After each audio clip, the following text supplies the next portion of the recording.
we have to accept to study. Not just the medicines, but also the conditions we are handling. So, before expanding, ensure the existing business is stable. See, all the aspects are now stable. You fill up the gaps, fill up the gaps, fill up the gaps. And then you're happy without moving. Because what you cannot manage small, now you want to expand it. If you can't manage when it's already small, now you want to expand it. Are you getting me? So there are very many areas to focus on. Get it? Depending on what you're looking at. Strong customer base, leadership structure, reliable staff, quality products, proper financial records, efficient systems and operations. These are all areas that you first stabilize before you expand. Now, for us who are business people, like I told you one time that when you're working, even if working for somebody else, work as if it's your own business. Because soon you'll have your own anyway. Begin to practice, So is the business profitable? Are customers satisfied? Can the business run without the owner? Get it? Can it? Let me just tell you this. Lifestyle businesses, you must have seen most people. They are the alpha and omega. They open, they close. They are the ones who handle customers, who handle the money. The ones who look for debts, everything's around what? Around them. Those are lifestyle businesses. Those people are the limitations of their own business growth. You can never do what is beyond your hands. Are you getting me? And some of us are like that. So if you have such a business, you cannot really expand beyond what your hands can do. Get it? That's what's called a lifestyle business mindset. But then there is a growth mindset. A growth mindset is when you have to allow others do what you cannot do at the same time doing what you are doing. That's a growth mindset. But there are people who are mean. Being mean. Such people can never grow. They are calculating how much you're taking away. If you're going to that's a lot of money. You can't afford it. You want the money to come to your pocket. You're calculating how much others are taking, but you're not looking at what their contribution is. Get it? You need to look at what their contribution is. Profitability vis-a-vis the cost. Get it? These arguments normally have whether to get financing from out or not. Get it? It's a question I have every time. Because should I borrow? Should I not? The question is, if you don't borrow, what do you miss? Then if you borrow, what is the cost of borrowing vis-a-vis what you're going to make from the money you're borrowing? That's the question you have to answer. The same thing with employment. Should you employ that person or not? Because there's a cost. But what is the benefit? Now, most of us are looking for Mr. Right or Miss Right. You first become the Mr. Right. Get it? Before you can think of growing a business. So we're trying to do that. Next. Yeah. We strengthen the branding of Spring Pharmacy. Yeah. We need to have a strategy for this, because people must know and trust your business. There is a research which has been done, and they compared the business people know and another business which is actually better at every angle to the ones they know. When the ones they know launch a product, people accept it. When this new one comes with products, people dodge it. Get it? So there are products that Spring can choose to do when people do not know Spring and it will not work. But then there is another company which the prescribers have been in touch with. They know very well. Get it? There are companies who have been in the market for long. When they bring even if it's a product, those people are going to try it.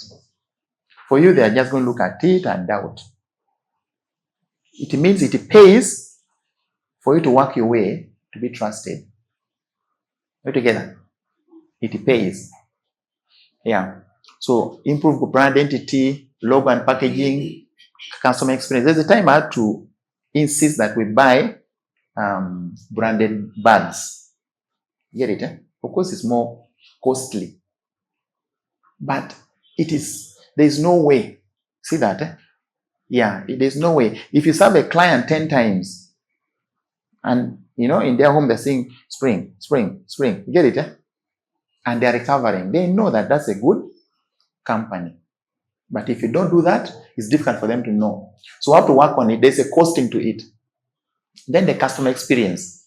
We talked about customer care. Is what customers remember, not the customer service. Yeah. Social media presence, we are very poor at this as we speak. We need like a full-time employee who is really addicted to social media. Get it? Yeah. Yeah. Community reputation, this is where the CSR can come in. And there are many methods of doing this. Next. Technology. We must leverage it. We have already seen what Tally can do and what it can't do.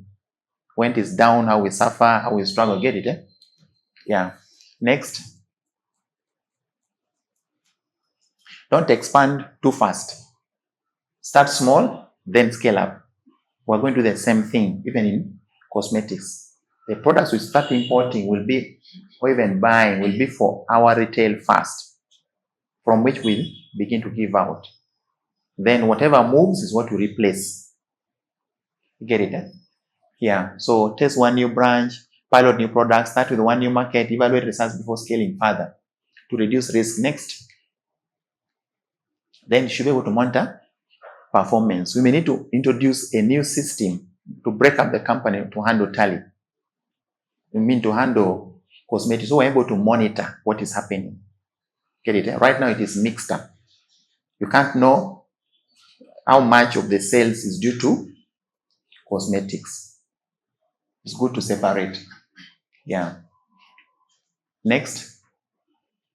Managing risks. Expansion brings new risks. The first thing is overexpansion, poor cash flow, bad locations, weak management, poor customer service, and pressure for debts. So those risks are there. Next, of course, the other risks, people can steal you more if they're already stealing the other side. Build strategic partnerships. Yeah, this is something we are already doing with suppliers, with distributors, with financial institutions. Get it? They are necessary. One of the things we're not doing is with influencers. When it comes to cosmetics, this might be necessary. See that? There are people who are maybe news anchors. When they say he buys his clothes from such a boutique, get it? Yeah, some of these superstars, when they say, what? Me, I buy my things from this place. That place becomes popular among their fans instantly. Yeah. And then good management will reduce costs and increase opportunities. Next, maintain quality during growth. Some people, when businesses grow bigger, then they become weaker. But we're trying to make sure that we maintain the two. So when you're growing, never sacrifice quality. Next, develop a long-term sustainability strategy. The next one, common signs a business is ready to expand. Are we ready?